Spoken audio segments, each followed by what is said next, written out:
to the Unitarian Universalist Church of Worcester podcast. We are a community built on love, hope, and justice. Our goal is to inspire people to take on the challenges of a changing world. Each week we'll bring you a reflection from our minister, the Reverend Aaron Payson, recorded during our Sunday service. Maybe it'll move you, challenge your thinking, or even stir up a little righteous indignation. That's all welcome here. Thanks for listening.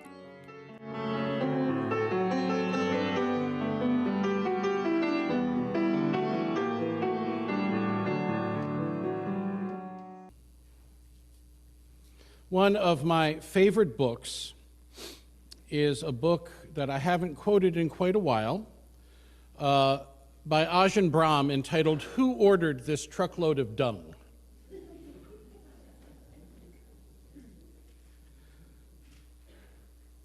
The Buddhist monk writes in his book, "Most people in Australia have a garden with their house, but only a few know how to find peace in their garden. For the rest, the garden is just another place for work.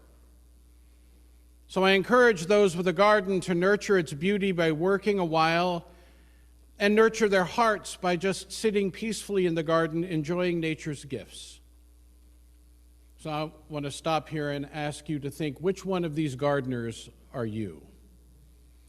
The first gardener thinks this is a jolly good idea. So they decide to get all of the little jobs out of the way first, and then they will allow themselves, and I love that, allow themselves, a few moments of peace in their garden. After all, the lawn does need mowing, the flowers could do with a good watering, the leaves need raking, the bushes need pruning, and the path needs sweeping. Of course, it takes up all of their free time just to get a fraction of those little jobs out of the way. Their work is never finished, so they never get to have a few minutes of peace. Have you noticed, he writes, ever noticed that in our culture the only people who rest in peace are found in a cemetery? The second gardener thinks they are much smarter than the first. Oh, you know who you are. They put away the rakes and the watering cans, and they sit out in the garden reading a magazine, probably the big glossy pictures of nature. But that's enjoying your magazine, not finding peace in your garden. The third gardener puts away all of the gardening tools, all the magazines, newspapers, and radios, and just sits in peace in their garden for about 2 seconds. Then they start thinking, that lawn really does need mowing, and those bushes should be pruned soon, and if I don't water those flowers within a few days, they may die. And maybe a nice gardenia would go well in the corner. Yes, with one of those ornamental bird baths out front. I could pick one up at the nursery. That is enjoying thinking and planning, writes Ajahn Brahm. Again, there's no peace of mind here. The fourth gardener, the wise one, considers, I've worked long enough, and now it's time to enjoy the fruit of my work, to listen for the peace. So even though the lawn needs mowing and the leaves need raking, blah, blah, blah, blah, blah. Not now. This way we find the wisdom to enjoy the garden even though it's not perfect. And I want you to think about this. Gardening is not one that comes to mind so much this time of the year, but you all are planning for holidays, right? So many things to do, right? The house needs clean, food needs to be thought about, presents, oh my God, presents need to be purchased or made and then wrapped. And, you know, everyone needs to get dressed for whatever celebration they're going to, and, you know, on and on and on and on. And I want you to remember that we are human beings, not human doings.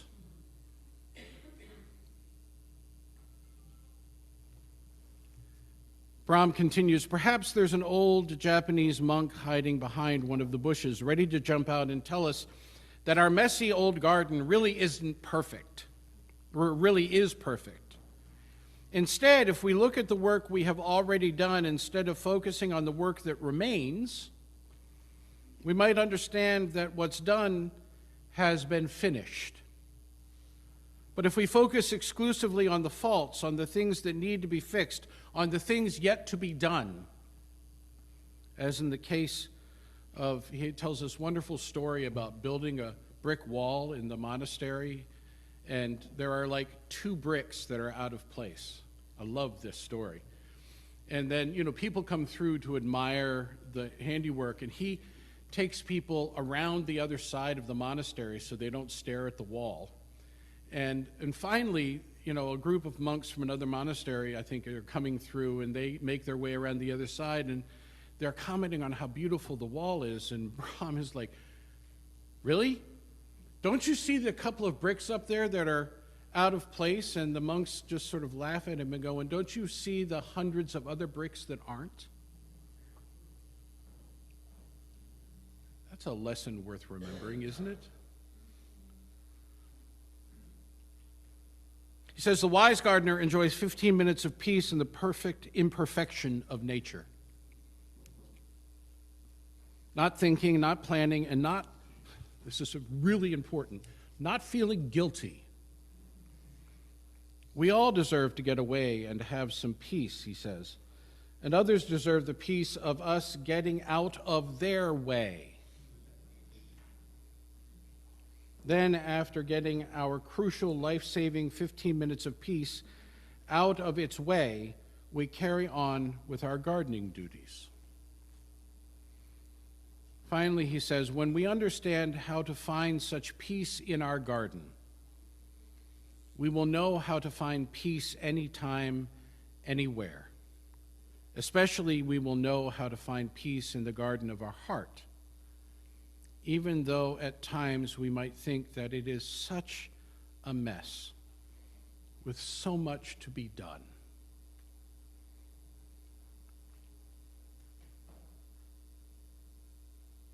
I got about 4 hours sleep last night. My brother and I gave each other the gift for our October birthdays of going to see Bella Fleck and the Flecktones at the Schubert Theater in Boston. So not only were Bella and the Flecktones there, but there was a trio of tube and throat singers that joined them for the evening. I can't even begin to describe the experience of eclectic classical, jazz, banjo, fused with the horn player from the Dave Matthews Band, and Victor Wooten on bass, and Future Man on drum kit, and 3 tube and throat singers singing Christmas music, among other things. And as powerful as that experience was, the more powerful experience for me that evening was the hour and a half before the concert, when my brother and I made our way to a Dunkin' Donuts down by the theater and sat over coffee and had one of those conversations you wish you could have more than once in your lifetime. I looked at him and I said, I have been needing to say to you for a very long time that I understand that you had a very different experience with our parents than I did. And I wish that I had had the courage to say that to you much earlier in life. And I wish that the moment that our father had said to you, no, you have to go to college, you can't go to art school, that I had had the courage to stand with you and say, get out of his way. And we began to talk about our parents. It's that adulting conversation you pray you get to at some point in your life with your siblings or with other people in your family, where you can acknowledge the glorious incompleteness of your parents or the generation before you, and you can take seriously all of the imperfections, and then hold in the other hand all of the things you continue to admire and emulate about those people. and come to a deeper, more profound kind of togetherness, because you're not triggering each other.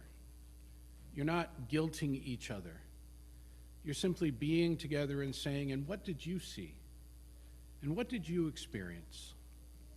What do you wish would have happened in that moment? Did you ever wonder whether or not Mom and Dad had problems they never talked about? What did you suspect was going on?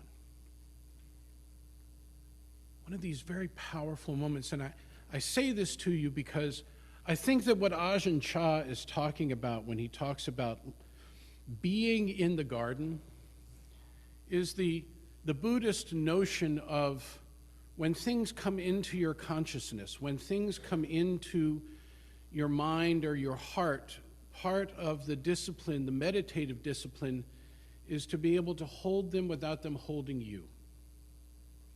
To be able to turn them around, to be able to acknowledge what they have done and what they have meant and how they have been a disappointment sometimes.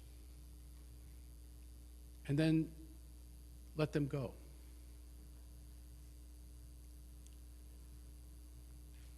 My brother and I have rarely taken time to simply be together, be in the garden. What happened in that moment was that we sat over coffee and opened up about our different experiences. And I'm forever grateful because, the concert was sort of the cake and the icing on the experience.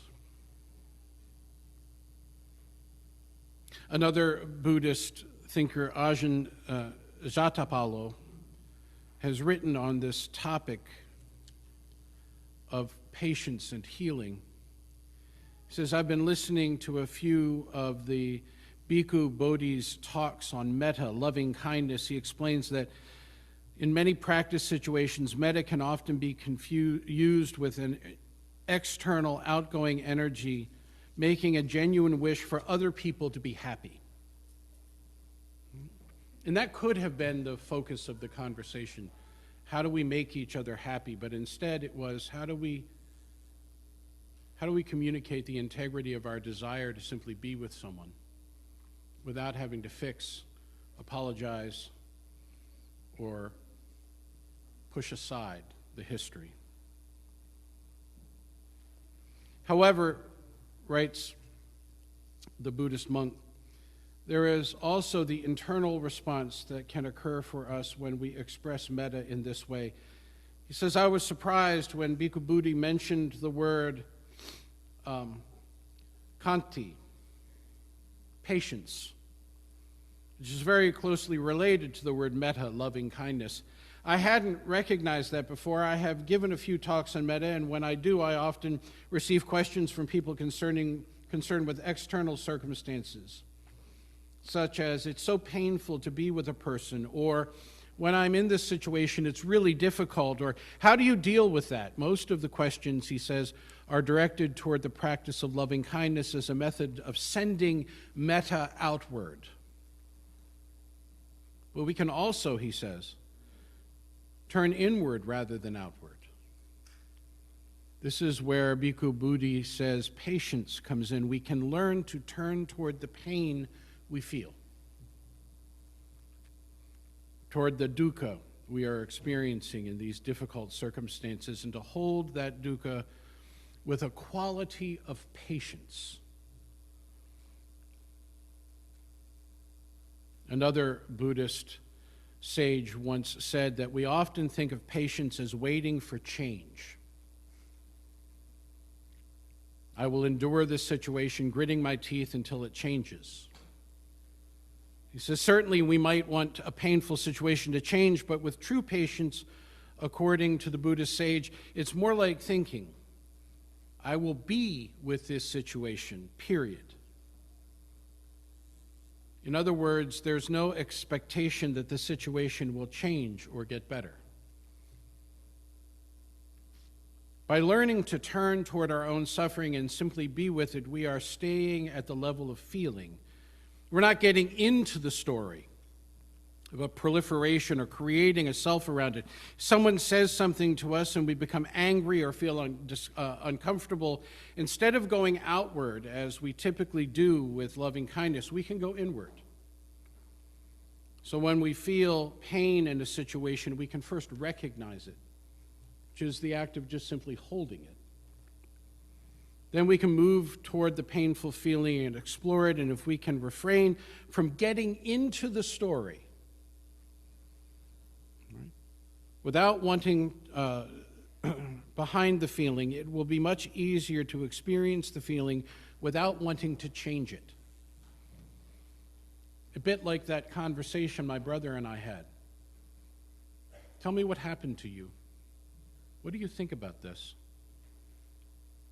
Not to convince each other of right or wrongness, but with a genuine curiosity. Like we're holding some kind of precious object that we both relate to in different ways and turning it around and turning it over and being amazed at the different experience each of us can have looking at the same thing. It's merely a physical sensation or a mental perception, and we do not need to add anything to it or to try to make it go away. When we stay with painful feeling in this way, we are experiencing khanti, true patience, says Jotipālo. Last week, we explored the meaning of waiting as an active discipline, or preparation, if you will. This week, as we honor Bodhi Day, which honors the enlightenment of the Buddha, the idea of patience helps us understand the internal work necessary to actively wait without eating ourselves alive. Consumed by, and see if you recognize any of these emotions during this era: anger, rage, pain, suffering, the desire for change that often motivates our preparation for what's coming. I often wonder how different our experience of family might be if we encountered each other, especially during the holiday season, with an ethic of patience such as Jotipālo describes. Can you imagine sitting at your family meal with the people that you have dreaded coming to dinner, right, for months, and actually saying to them, I really want to know what you think, but more importantly, I want to know what you experience. Not tell me why so we can argue and debate about this, but tell me what you experience in the world. Help me understand you, and I will do the same for me and you.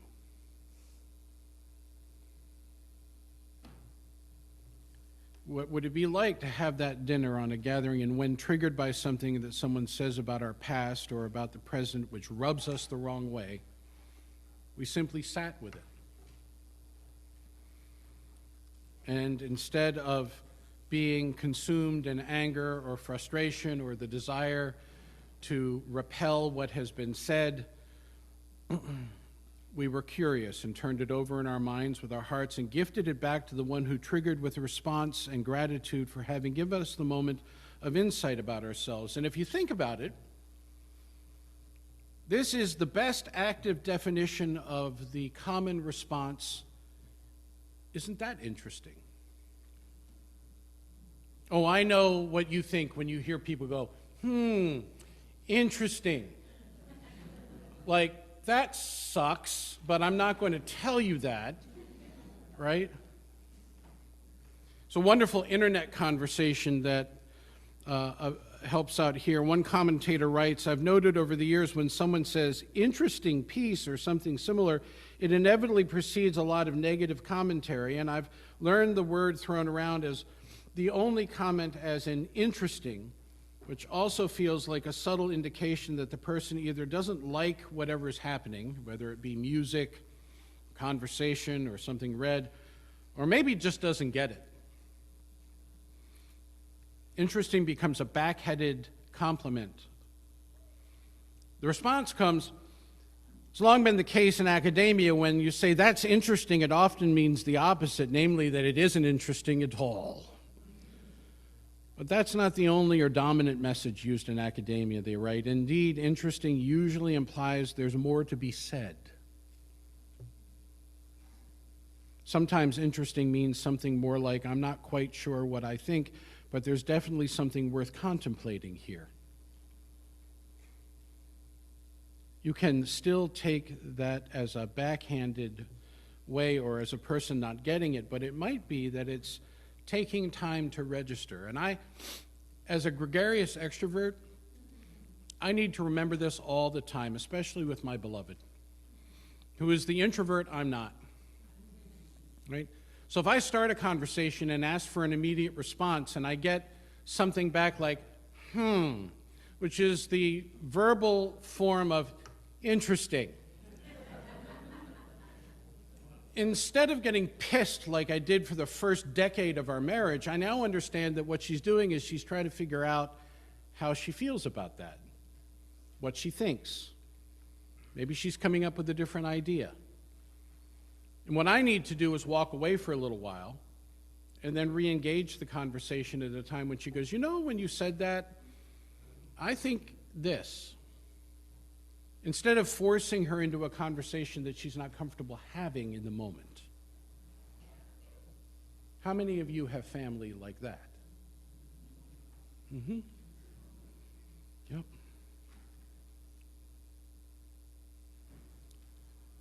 This is where meditation teachers have become helpful for beginning a practice of sitting.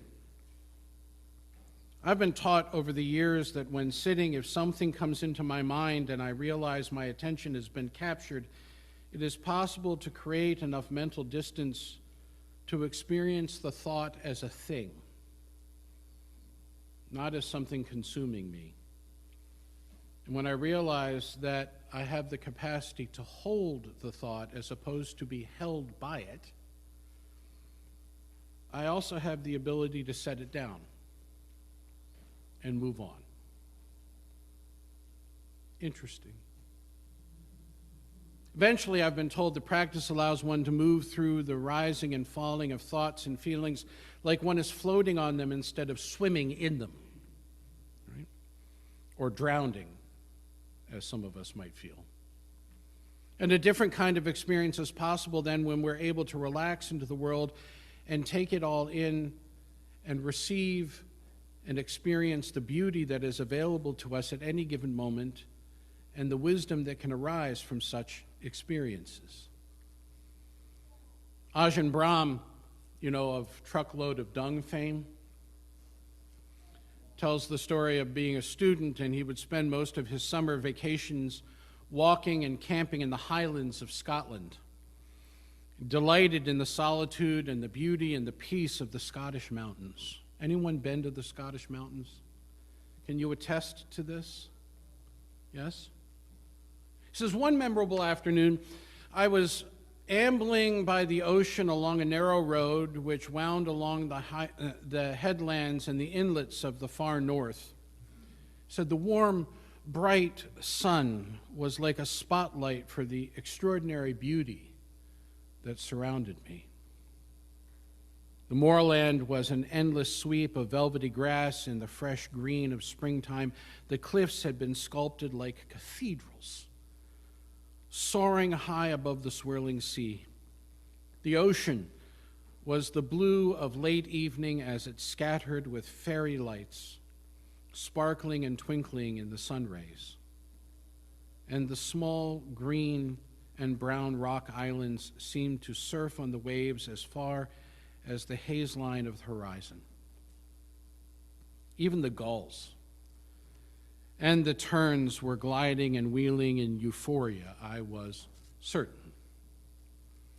It was nature showing its finest in one of the most scenic parts of the world on a day of sunny glory.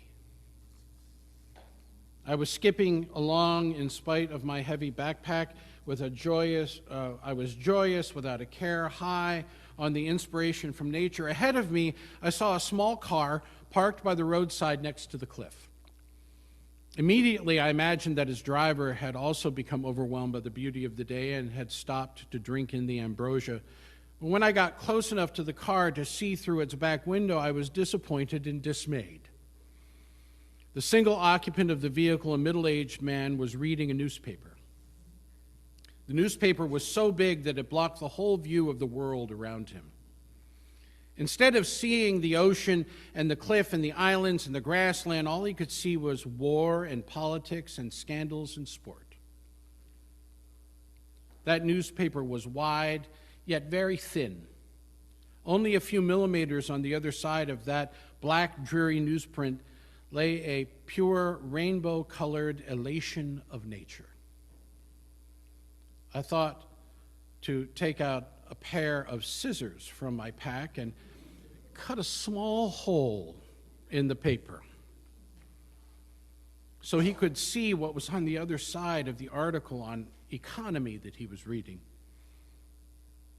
But he was a big, hairy Scotsman, and I was a scrawny, underfed student, so I left him read about the world while I danced on into it.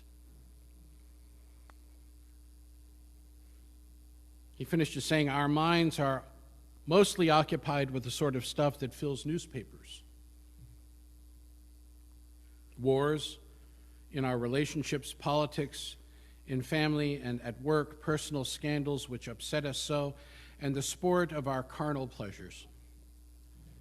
If we do not know how to put down that newspaper in our mind from time to time, if that is what we are obsessed with, if that is all we know, then we will never experience the unsullied joy and peace of nature at its finest.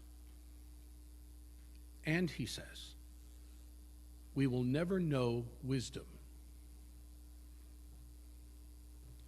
The art of putting down the newspaper in our mind is the practice of meditation and remembering our capacity for loving kindness. And sometimes that meditation comes in the form of a conversation over coffee. It is this, in a way, that is celebrated on Bodhi Day.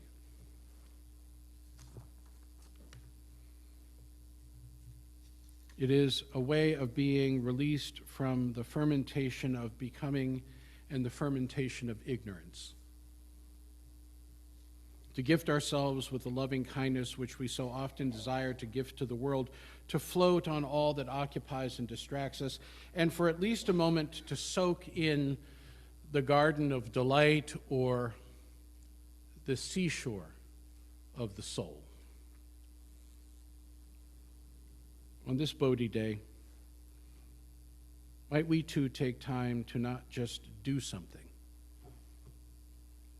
but sit there. Amen.